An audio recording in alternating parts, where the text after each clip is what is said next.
दोस्तों, तो आज हम जाने वाले हैं दादर बावड़ी जुगजीवन बाबा आश्रम। तो यहाँ से अभी हमने घर को लॉक कर दिया है और अब हम पूरी फैमिली के साथ घूमने के लिए निकलने वाले हैं। तो आप भी हमारे साथ चलिए और रास्ते में आपको इस जगह के बारे में पूरी जो जानकारी है वो मैं यहाँ पे देने वाला हूँ। बच्चों के चेहरे पे काफ़ी स्माइल है कि अचानक से आज उनको मतलब यहाँ पर जो है घूमने का मौका मिल गया है। तो ये जो जगह है नींदड़ की तरफ जो रास्ता जाता है जयरामपुरा रोड की तरफ, उस रास्ते पे हम चलने वाले हैं। और रास्ते का काफ़ी अच्छा मतलब रास्ता, बिल्कुल अच्छी सड़क बनी हुई है। जयपुर से मात्र 20 किलोमीटर की दूरी पर यह है। जयरामपुरा के पास फतेहपुरा, जालसू, बीच में कुछ जो गांव हैं वो यहाँ से रास्ते में आते हैं। तो बच्चों को काफ़ी अच्छा लगने वाला है। तो आप भी हमारे साथ चलिए और रास्ते में जो विभिन्न जो जगह पड़ने वाली है, कुछ गांव, कुछ मंदिर, कुछ ऐसी जगह और उनके इतिहास के बारे में आज हम जानने वाले हैं। तो मैं योगेश कुमार गुप्ता आगे आपको और इस तरीके से देख सकते हैं। ये जो है जो एक जो बाबा जी का जो एक आश्रम है, तो यहाँ पे जो है चेतनदास जी महाराज जो है उनका एक आश्रम जो है वो यहाँ पे मतलब बनाया हुआ है। और ये पड़ता है दौलतपुरा और गोविंदपुरा गांव के मध्य में। तो यहाँ पे भगवान श्री गणेश जी का मंदिर है और साथ ही में यहाँ पे दुर्गा माता का मंदिर है और यहाँ पे जो राधा कृष्ण जी भगवान है उनका मंदिर है। तो यहाँ पे आप देख पाएंगे काफ़ी अच्छा जो एक भव्य मंदिर, काफ़ी अच्छा जो खूबसूरत, इसके अंदर जो कांच जो है वो जड़े हुए हैं। तो यहाँ पे राधेश्याम जो श्री राधेश्याम भगवान की जो यहाँ पे मूर्तियाँ जो लगी हुई है। और यहाँ पे देखिए ये दुर्गा माता का जो मंदिर है बना हुआ है और ये जो बाबा जी हैं इनके दर्शन भी आप यहाँ पे कर सकते हैं। ये जो है मंदिर का बाहरी दृश्य जो है, तो यहाँ पे कुछ पेड़ लगे हुए हैं। तो बच्चों को यहाँ पे बताने का मौका है कि यहाँ पे कौन कौन से जो पेड़ लगे हुए हैं। ये जो रास्ता है ये है गांव दौलतपुरा गोविंदपुरा। और ये रास्ते में जो यहाँ पे देखो दो रास्ते यहाँ पे निकल रहे हैं। तो एक रास्ता तो जाता है जो हमको जाना है और एक रास्ता जो मेरे पापा जी ने बताया कि ये नांगल सिरस की तरफ जाता है। तो यहाँ के जो बाबा जी हैं इनकी यहाँ पे एक फ़ोटो लगी हुई है। तो उस फ़ोटो के पास हम चलते हैं और एक बार मैं आपको दिखा देता हूँ एक बार। तो बच्चों के चेहरे पे काफ़ी स्माइल, उनको काफ़ी कुछ जामुन वगैरह मिल गए हैं तो वो उनको खाने का स्वाद ले रहे हैं। तो यहाँ पे देखिए श्री श्री 1008 यज्ञ सम्राट श्री चेतनदास जी महाराज फलाहारी, मतलब केवल फलों का ही ये आहार लिया करते हैं। तो आज जो ग्रामीण क्षेत्र की जो यात्रा है उसके हम जा रहे हैं। तो वापस से हम जो है गाड़ी के अंदर यहाँ से बैठ जा रहे हैं और गाड़ी से बैठने के बाद हम जाएंगे दादर बावड़ी। और इस समय अभी जो हम हैं जयरामपुरा जो गांव है जो रास्ते पे पड़ता है वहाँ पे हम आ चुके हैं। और यहाँ से गांव के बीच में हमने रोका है। तो पीछे मेरा एक जो बोर्ड लगा रहा है उसमें देखिए एक तरफ लिख रहा है उसमें जयपुर और एक जो रोड जाती है वो है खोरा बिसल की तरफ। तो यहाँ से खोरा बिसल भी एक गाँव है। और इधर से आप आगे देखेंगे तो और अभी जो मम्मी है वो दिखा रही है कि ये जो पेड़ हैं, अब शायद ये कांटों के पेड़ हैं, कंटाला जो क्या बोलते हैं, मम्मी ने दिखाया इनको हाथ में लेके, ये कमरकस, ये बीज है। तो जब बाहर निकलते हैं तो ऐसी ही कुछ प्राकृतिक जो चीज़ें हैं, ऐसे ही जो प्राकृतिक जो पेड़ पौधे हैं उनके बारे में जानने को मिलता है। बच्चों को भी बताने का मौका मिलता है, उनको भी जानकारी मिलती है कि किस तरह की चीज़ें जो प्राकृतिक वातावरण में मिलती है, ये जो दवाइयाँ हैं, खेती में जो किस प्रकार के जो बीज लिए जा रहे हैं। और ये कलाकारी है हमारे लिए गर्मा गर्म समोसे और कचौरी लेके। और अब हम आगे बढ़ने वाले हैं हमारी अगली यात्रा की तरफ। तो ये जो आधे रास्ते में हम जयरामपुरा से आगे हम चल रहे हैं। तो ये जो रास्ते का जो व्यू है, चारों तरफ काफ़ी अच्छी हरियाली है। अभी केवल कुछ समय की जो बरसात है वो आई है। आज 1 जुलाई 2022। और जो रास्ते की जो हम बात कर रहे हैं, इस रास्ते में लगभग देखो पहाड़ से अगर आप दूर से देखेंगे तो अभी गाड़ी में से जो वीडियो मैं बना रहा हूँ, गाड़ी मेरे हाथ में है तो स्टीयरिंग को संभालते हुए मैंने ये पकड़ा दिया है। तो यहाँ से देखिए और इधर से पहाड़ जो है, काफ़ी अच्छे जो पहाड़ हैं ये दिख रहे हैं। केवल अभी ज़्यादा बरसात नहीं आई है लेकिन मौसम जो है काफ़ी सुहावना है। और काफ़ी अच्छे जो पेड़ पौधे जो हैं, वन्य जीव जो हैं यहाँ पे इस एरिया में जो रहते हैं। और इस एरिया में चलते हुए आगे आप देखेंगे तो जो पहाड़ पर काफ़ी अच्छे जो मंदिर हैं जो बने हुए हैं, जो जिस पे हम बात करने वाले हैं, तो पहाड़ों के ऊपर। और लगभग जैसा कि मैंने मतलब पता किया है तो लगभग 450 फीट की जो ऊंचाई है उसके ऊपर जो है ये मंदिर बना हुआ है। दादर बावड़ी, दादर धाम जिसको कहते हैं, जुगजीवन बाबा का जो आश्रम है जो यहाँ पे बना हुआ है। और नीचे जो तलहटी देखिए, ये जो दीवार है ये गौशाला है और बाबा जी का धूणा जिसको कहते हैं, थोड़ा एक बार मैं बता देता हूँ। ये गौशाला है और इस गौशाला में जो बाबा जी के लिए बाबा जी ने जो यहाँ पे जो गायें रखी हैं उनका जो है पालन पोषण होता है। और धूणा, धूणा मतलब जहाँ पे जो कुछ जो यज्ञ जो होता है, तो उस जो यज्ञ हवन की जो वेदी होती है उसको धूणा कहते हैं। जो पुराने जो साधु संत जो थे, सन्यासी जो थे, वो लोक कल्याण के लिए अलग अलग प्रकार की जो प्राकृतिक वस्तुओं के जरिए मतलब यहाँ पे यज्ञ वगैरह किया करते थे। जो अभी हम पहाड़ के रास्ते पर चढ़ने वाले हैं और यहाँ रास्ते से मतलब 3 रास्ते यहाँ से पड़ते हुए जो गांव की तरफ जाते हैं, और ये बिल्कुल थोड़ी सी जो चढ़ाई है उसके ऊपर अब हम चढ़ने वाले हैं। और इस पहाड़ी पर चढ़ने के बाद हम जो दादर बावड़ी जो इस गांव का नाम है, और दादर धाम जो है, दादर मोर पपीहा आपने सुना होगा, तो कुछ पक्षियों के नाम पर पड़ा है कि यहाँ पे इस तरह का है। और दादर एक जो वर्ड है वो इसलिए भी है क्योंकि जो दादू दयाल के यहाँ पे एक अच्छा बहुत ही खूबसूरत भव्य मंदिर है। इस मंदिर की तरफ मैं पहले आ चुका हूँ, आज मेरा 3री बार मैं यहाँ पर आया हूँ, और इस वीडियो के ज़रिए मैं आपको बताने वाला हूँ कि आप भी यहाँ पर आ सकते हो। तो अब जब हम पहुँच गए यहाँ पे तो पूरे परिवार की तरफ, तो यहाँ पे देखिए काफ़ी सारी जो धर्मशालाएँ बनी हुई हैं, जैसे कि स्क्रीन पर देख रहे हैं, दक्ष प्रजापति समाज धर्मशाला दादर बावड़ी दादर धाम। तो इस मंदिर में हम जाने वाले हैं और यहाँ पे आने का काफ़ी अच्छा रास्ता है, जयपुर से मात्र 20 किलोमीटर की दूरी पर। और आगे जो रास्ता है शायद वो जाहोता गांव की तरफ जाता है, तो जयरामपुरा से भी गांव जाता है इधर, फतेहपुरा, जयरामपुरा, जाहोता, जालसू जो है ये इधर पास का एरिया है। तो गाड़ी से हमने सामान निकाल लिया है और ये भगवान श्री महावीर बजरंग बली हनुमान जी का मंदिर। और इस मंदिर में काफ़ी जो श्रद्धालु हैं, और अभी केवल ये इस समय कोई यहाँ पे दिख नहीं रहा है, लेकिन यहाँ पे लगातार श्रद्धालु जो आते हैं।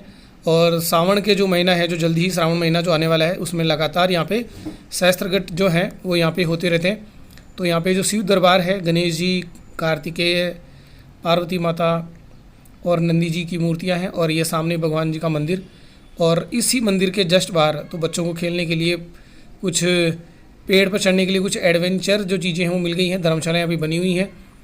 और इन धर्मशालाओं में लगातार जो गोठ वगैरह का जो प्रोग्राम होता है या सवामणी का जो प्रोग्राम है वो यहाँ पे लगातार जो श्रद्धालु हैं यहाँ के आसपास के लोग चढ़ते हैं, मतलब करते रहते हैं।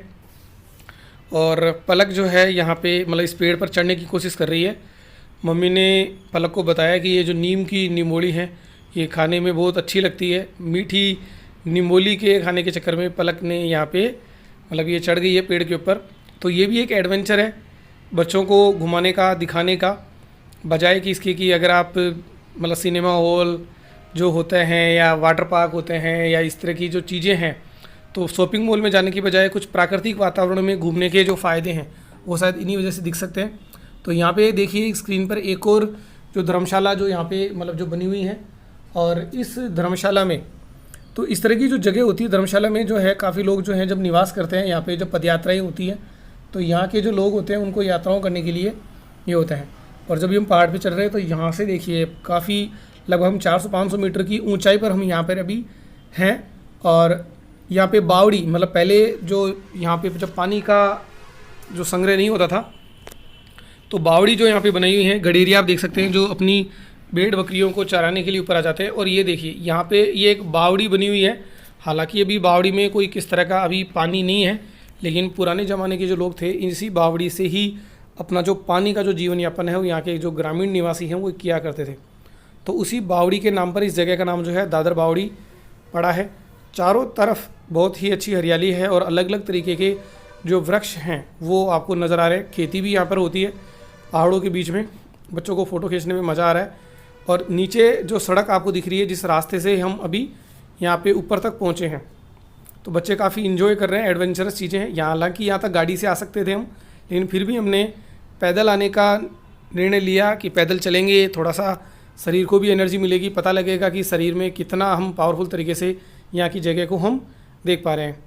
और बच्चों की मतलब फ़ोटो भी यहाँ पे ले सकते हैं। आप आएँ यहाँ पे पिकनिक पे। धार्मिक पर्यटन का फ़ायदा यही है कि आप भ्रमण करने के साथ साथ ईश्वर के दर्शन भी करते हैं। वैसे तो हमारे आसपास में काफ़ी सारे मंदिर होते हैं, लेकिन जब हम पहाड़ों के तरफ जब हम चढ़ते हैं तो हमको यहाँ पे नज़र आता है। तो देखिए यहाँ पे जो पहाड़ों की तरफ मैं दिखा रहा हूँ, तो स्क्रीन पर देखिए सामने मतलब ये आधुनिकता का मतलब पूरे पहाड़ को मतलब यहाँ से जैसे देखिए खोद दिया गया है और यहाँ से जो बजरी और जो पत्थर है वो यहाँ की जो खान है, यहाँ पे देखिए मैंने जूम करके दिखाया, क्रेशर से निकाल के यहाँ से गाड़ियों के ज़रिए, मतलब रास्ते में काफ़ी सारे जो ट्रॉली और ट्रक जो है यहाँ से निकलते हैं। और अभी जो मन्नू है वो पेड़ पे चढ़ने की कोशिश कर रहा है कि देखो पेड़ पे कैसे चढ़ते हैं, और पूरा रास्ता काफ़ी अच्छा बना हुआ है। और देखिए यहाँ पे कुछ एडवेंचरस, मतलब कुछ आनंद लेते हुए कि पेड़ पर किस प्रकार से झूला झूलते हैं, तो बच्चों को भी काफ़ी बड़ा मतलब मज़ा आ रहा है। और यहाँ पे देखिए कि एक जो काफ़ी बड़ा जो घंटा है वो यहाँ पे लगा हुआ है। इस मंदिर में भी 3-4 घंटे और भी हैं, क्योंकि मैं पहले आ चुका हूँ इस मंदिर में, तीसरी बार मेरा यहाँ पे आना हुआ है बच्चों के साथ। आज घूमने का मौका मिल गया अचानक से, तो यहाँ पे जो घंटे हैं वो ये लगे हुए हैं। और इस घंटे की भी देखो एक वैज्ञानिकता है कि पुराने ज़माने में जो शायद भगवान को जगाने के लिए ऐसा किया जाता था, लेकिन वातावरण में जो इससे कंपन होता है और ये जो आवाज़ होती है, इस आवाज़ से सभी जो जीवाणु, विषाणु और जो सूक्ष्म जीव जो हैं वो आदि नष्ट हो जाते हैं और वातावरण जो है काफ़ी शुद्ध हो जाता है। तो यहाँ पे देखिए अब हम चलते हैं जुग जीवन बाबा की जो गुफा है, तो यहाँ पे अब आसपास का जो एरिया है काफ़ी शांत अच्छा जो वातावरण है। और इस गुफा में अब हम यहाँ से देख सकते हैं, तो इस गुफा को आप देखोगे तो यहाँ पे जो सिद्ध, जो अपने आप में सिद्ध बाबा जो होते थे, जिन्होंने अपने पहाड़ों के बीच में लोक कल्याण के लिए जिन्होंने यहाँ पे अपनी जो तपस्याएँ की हैं, जिन्होंने अपने ईश्वर को प्राप्त करने के लिए, जो यहाँ पे केवल देख सकते हैं केवल एक बार में एक ही व्यक्ति यहाँ पे अंदर बैठ के भगवान का भोग लगा सकता है। और जो गुफा है वो छोटी सी एक आर पार की गुफा है, केवल एक बार में एक ही व्यक्ति इसमें जा सकता है। तो अभी हम अंदर जा रहे हैं इसमें। तो यहाँ के जो बाबा जी हैं, इन्होंने यहाँ से हमने अनुमति ले ली है अंदर जाने की, कि उन्होंने बोला है कि आप अंदर जाके भगवान का भोग लगा सकते हैं। तो यहाँ पे नारियल और चने वगैरह का जो जैसे भोग लगाया जाता है, चने गुड़ वगैरह। और अभी आप देखेंगे तो यहाँ पे देखिए जो कलश वगैरह रखे हुए हैं, और यहाँ पे जो नारियल है, अभी पापा जी जो है नारियल फोड़ रहे हैं। तो यहाँ पे देखिए नारियल का मतलब जो भगवान का जो यहाँ पे जो धूणा जो बना हुआ था, जिसको मैंने बताया कि एक तरह से भगवान का भोग लगाने का जो एक तरीका होता है, तो उस धूणे के अंदर जो भगवान का भोग लगाया जाएगा और एक बार में केवल एक ही व्यक्ति यहाँ से घुस सकता है। देखिए मंदिर की गुफा कितनी छोटी है, और यहाँ पे केवल एक बार में, अभी जैसे पापा जी अंदर गए हैं और यहाँ पे देखिए जो नारियल का जो भोग है वो यहाँ पे लगाया जाता है। और एक ईश्वर तक अपना जो प्रसाद है वो यहाँ पहुँचाने की मतलब होती है कि मनोकामना की भगवान जो हमारे ईश्वर जो हमारी जो मनोकामना है वो पूरी करें। और इस तरह की जो जगह होती है जहाँ पे पूरी तरह से भगवान का निवास होता है, और यहाँ से देखिए सूर्य की रोशनी देखो ऊपर से आती हुई, मतलब प्राकृतिक रूप से जो यहाँ के जो जुगजीवन बाबा थे, जिन्होंने लगभग यहाँ पे तपस्या की है, कहा जाता है लगभग 400 साल पहले, जिन्होंने पहाड़ के ऊपर, क्योंकि जो साधु संत होते थे वो पहाड़ों के ऊपर ही अपनी तपस्या किया करते थे, जिससे कि उनका जो भगवान से जो मिलन है, परमात्मा से जो मिलन है, वो किसी प्रकार की जो मोह माया है, जो सांसारिक जो होते हैं उनसे थोड़ा दूर रह के वो भगवान को, ईश्वर की प्राप्ति कर सके। तो यहाँ से अब मन्नू को भी जो चाव चढ़ रहा था, तो मन्नू भी उस गुफा में जाके देख के आया। और अब हम बाहर आ गए, और बाहर का भी एक बार मैं दृश्य दिखाता हूँ। ऊपर हम इसी के ऊपर जो सीढ़ियाँ जा रही थी उसके ऊपर देखिए यहाँ पे काफ़ी अच्छे मंदिर बने हुए हैं, और देखो काफ़ी अच्छा जो जगह है, काफ़ी सारे लोग जो है यहाँ पे आ रहे हैं, गाड़ियाँ भी आती हैं। हालांकि यहाँ पे गाड़ियाँ आ सकती थी, लेकिन मैं गाड़ी लेके आने का मुझे सही नहीं लगा, क्योंकि बच्चों को दिखाने का एक जगह जो पैदल चलने का और जो पहाड़ पे चढ़ने का जो थोड़ा सा जो आनंद है, वो गाड़ी में चलने का आनंद नहीं हो पाएगा। तो यहाँ पे अच्छी व्यवस्था है। देखिए वाटर कूलर यहाँ पे लगा हुआ है। काफ़ी सारे जो बच्चे होते हैं, स्कूल के स्टूडेंट्स वगैरह जो यहाँ पे पिकनिक मनाने के लिए आते हैं, काफ़ी अच्छा जो वातावरण है, और पेड़ पौधे काफ़ी अच्छा ग्रीनरी जिसको कह सकते हैं। यहाँ से कुछ रास्ते को रोका भी गया है। और अब हम जो है आगे मैं आपको इस मंदिर में, यहाँ पे जो 3-4 मंदिर जो बने हुए हैं, और देखिए सफ़ेद बिल्कुल संगमरमर की जो मूर्ति लगी हुई है। और ये देखिए यहाँ पे भी जयराम दास बाबा जो है, जिन्हों को अभी कुछ समय पहले ही, जिन्होंने अभी जो लगभग अभी 14 अप्रैल रामनवमी के दिन 2019 14 अप्रैल 2019 रामनवमी के दिन जिन्होंने है जो यहाँ से जो निर्वाण दिवस जिनको कहा जाता है, उन्होंने अपने यहाँ से समाधि ली है और ईश्वर को प्राप्त किया है। तो काफ़ी अच्छा जो खूबसूरत मंदिर है, काफ़ी लोग जो यहाँ पे आते हैं। सफ़ेद मार्बल का काफ़ी खूबसूरत जो मंदिर यहाँ पे बना हुआ है। और अभी इस तरफ का जो वातावरण है बिल्कुल पहाड़ के ऊपर जैसे मंदिर बना हुआ है। तो आप अपनी पूरे परिवार के साथ यहाँ पे जब आएंगे तो आपको काफ़ी अच्छा जो है वो वातावरण आपको यहाँ को देखने को मिलेगा। और इस जगह देखिए मतलब पत्थर वगैरह, तो ये जो मतलब जो अभी जो निर्माण कार्य जो हो रहा है वो लगभग इन्हीं 30-35 सालों में हुआ है। पहले केवल ये पहाड़ था। और यहाँ पे देखिए फिर देखो ये जो घंटा बना हुआ है, मैंने इसके बारे में बताया कि इससे पास का वातावरण जो है हर मंदिर के बाहर कि भगवान को अपनी उपस्थिति दर्शाने का एक तरीका होता है कि देखिए हम भगवान के दर्शन करने के लिए हम आ चुके हैं। और यहाँ पे श्री श्री दयालेश्वर महादेव दादर धाम, तो शिव जी का जो मंदिर है, इस मंदिर में भी हम चलते हैं। तो बाहर देखिए नंदी जी की जो प्रतिमा है वो लगी हुई है, और सामने गणेश जी हैं, कार्तिकेय हैं और पार्वती माता, और बीच में जो शिवलिंग है भगवान महादेव का जो मंदिर है वो यहाँ पे मतलब बना हुआ है। और इस मंदिर से बाहर चलते हुए अभी आप देखिए बाहर के और भी यहाँ पे मतलब काफ़ी अच्छा जो वातावरण है, तो यहाँ पे देखने को काफ़ी अच्छी जो जगह है वो आपको मिलेगी। जब आप यहाँ पर आएंगे तो आपको बहुत ही ज़्यादा जो शांति है वो बहुत ही खूबसूरत देखने को मिलेंगी यहाँ पे। और ये देखिए यहाँ पे मतलब जो इस मंदिर में अभी दादू दयाल का जो मंदिर है, इसमें मंदिर में हम चलने वाले हैं। और इस मंदिर में चलने से पहले यहाँ पे कुछ मतलब पानी भरा हुआ है, जिससे कि हमारे जो पैर हैं वो भी साफ़ हो जाएं। और पैर ही क्यों, हमको हमारा मन भी साफ़ कर लेना चाहिए जो भगवान के दर्शन करें। तो जब भगवान जो दादू दयाल थे, आपने सुना होगा, हमने भी इतिहास में काफ़ी पढ़ा है। तो दादू दयाल जो हैं, जिससे कि अपना जो मन भी साफ़ कर लिया जाए, जिन्होंने जात पात और हिंदू मुस्लिम एकता और उनको दूर करने के लिए इन्होंने किया। और इनका जो अभिवादन का जो वाक्य होता है सतराम, जो यहाँ पे लिखा होता है, देखिए यहाँ पे एक जो भव्य मंदिर जो बना हुआ है, और यहाँ पे चारों तरफ जो कांच जो लगे हुए हैं मंदिर में चारों तरफ। मैं एक बार कैमरा ऊपर करके एक बार आपको दिखा देता हूँ कि कितने खूबसूरत जो कांच है वो यहाँ पे लगे हुए हैं। काफ़ी शांति यहाँ पर है, और इनके जो शब्द और जो साखी हैं वो बहुत ही ज़्यादा मतलब प्रेरणादायी हैं, जिसमें कि हर प्रकार की जात पात से इनको दूर रखा गया है। और दादू दयाल के बारे में आपने जानते होंगे, अहमदाबाद गुजरात में इनका जन्म हुआ। इनके लगभग इनका जो जन्म 1544 में हुआ और 1603 में इन्होंने समाधि ली। इनके 52 शिष्य मतलब माने जाते हैं, और इनमें जो गरीबदास, सुंदरदास, रज्जब जी, प्रेमदास, और एक और ख़ास बात, जो प्रेमदास जी के ही ये शिष्य थे, मतलब जिनकी मैं बात कर रहा हूँ, जो जुगजीवन जो बाबा थे और जो जयरामदास जो बाबा थे, वो दादू दयाल के जो शिष्य थे प्रेमदास, उनके शिष्य हैं। और ये मंदिर का बाहरी दृश्य जो है वो आप देख रहे हैं। तो यहाँ से घूमने की काफ़ी अच्छी जगह है, भगवान का दर्शन भी होता है, साथ में एडवेंचर भी है, आसपास की जो जगह भी है। तो बच्चों को अपने यहाँ पे घूमने के लिए ज़रूर आना चाहिए, और उनको बताना चाहिए कि किस प्रकार मतलब प्राकृतिक वातावरण यहाँ पे होता है, किस प्रकार से जो यहाँ पे वन्य जीव वगैरह रहते होंगे, पेड़ पौधे किस तरह से लगाए हुए हैं। और यहाँ के जो एक पुजारी हमको यहाँ पे मिले, इनसे मैंने बात की, तो मैंने इनकी आवाज़ को थोड़ा म्यूट कर दिया क्योंकि आवाज़ जो थोड़ी साफ स्पष्ट नहीं आ रही थी। तो इन्होंने मुझे यहाँ पे बताया, अभी आवाज़ मैंने इनकी थोड़ी म्यूट कर दी है जिससे कि आवाज़ में डिस्टर्बेंस नहीं हो।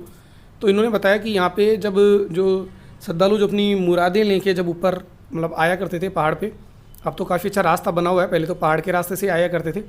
तो इन्होंने बताया कि ये जो कलश आप जो देख रहे हैं, तो यहाँ पे पीने की पानी की किसी प्रकार की व्यवस्था नहीं थी।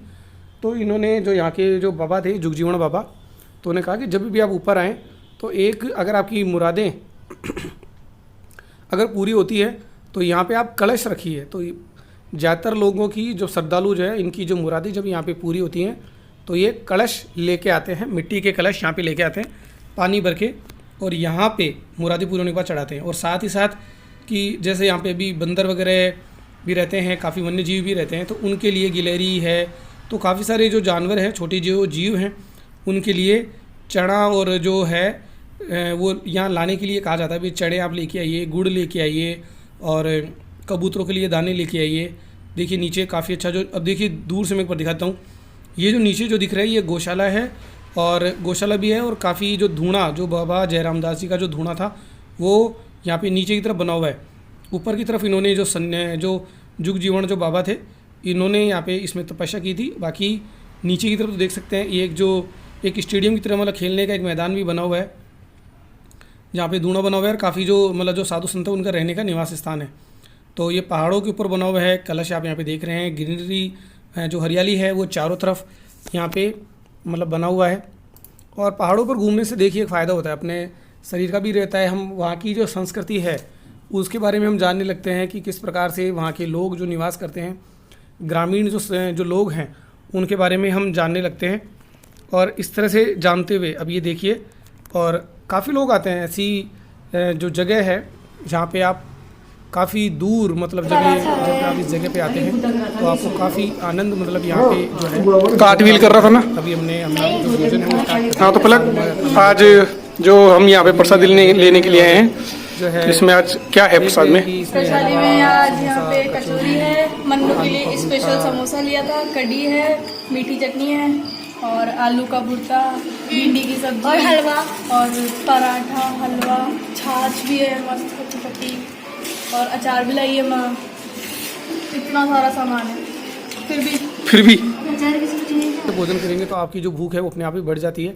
और अभी हम हैं जो पापा जी के दोस्त हैं सावरमल जी, एक गुरुजी हैं, उनका जो पास ही में उनका फार्म हाउस है, उनका घर है, तो वहीं पर हम आगे हैं जो 1.5-2 किलोमीटर। तो उन्होंने देखो अपने पूरा जो एक वाटर हार्वेस्टिंग का इन्होंने सिस्टम किया है कि पूरे जो पानी होता है, जो आसपास का जो पानी होता है, उन्होंने यहाँ पे प्लास्टिक की पॉलीथीन लगा के इसके अंदर पूरा पानी जो है वो संग्रह किया हुआ है। और इसी पानी से ये जो पॉलीथीन आप देख रहे हैं इसमें पानी का रिसाव नहीं होता। लगभग 2 लाख रुपए का लगभग इस पॉन्ड को बनाने में इनका खर्चा आया है, इन्होंने में बताया। और पूरी एक आंवला वाटिका जो इन्होंने यहाँ पे बनी हुई है, बील के पेड़ हैं, आंवला के पेड़ हैं और काफ़ी जड़ी बूटियाँ जो है इन्होंने यहाँ पे उगा रखी हैं। और इसी पानी से जो बरसात का जो पानी आता है, इस बरसात के पानी से ये वो करते हैं। तो अभी हम वापस अपनी यात्रा पर जो है वो रिटर्न करने वाले हैं। काफ़ी सारे जो मंदिर थे यहाँ पे भगवान की जो खड़ा हुआ आपने देखी, और दादर बावड़ी का समझ ही गए होंगे, जुगजीवन बाबा और जयराम दास जी बाबा और इनके आश्रम के बाद अभी हम नीचे आ चुके हैं। अब हम वापस अपनी यात्रा पर निकल रहे हैं। तो दोस्तों आज का वीडियो कैसा लगा उसके बारे में कमेंट करें, चैनल को सब्सक्राइब करें और ऐसी जगह पर घूमने के लिए ज़रूर आएँ जो कि मात्र जयपुर से 20 किलोमीटर है। ओके दोस्तों, थैंक यू।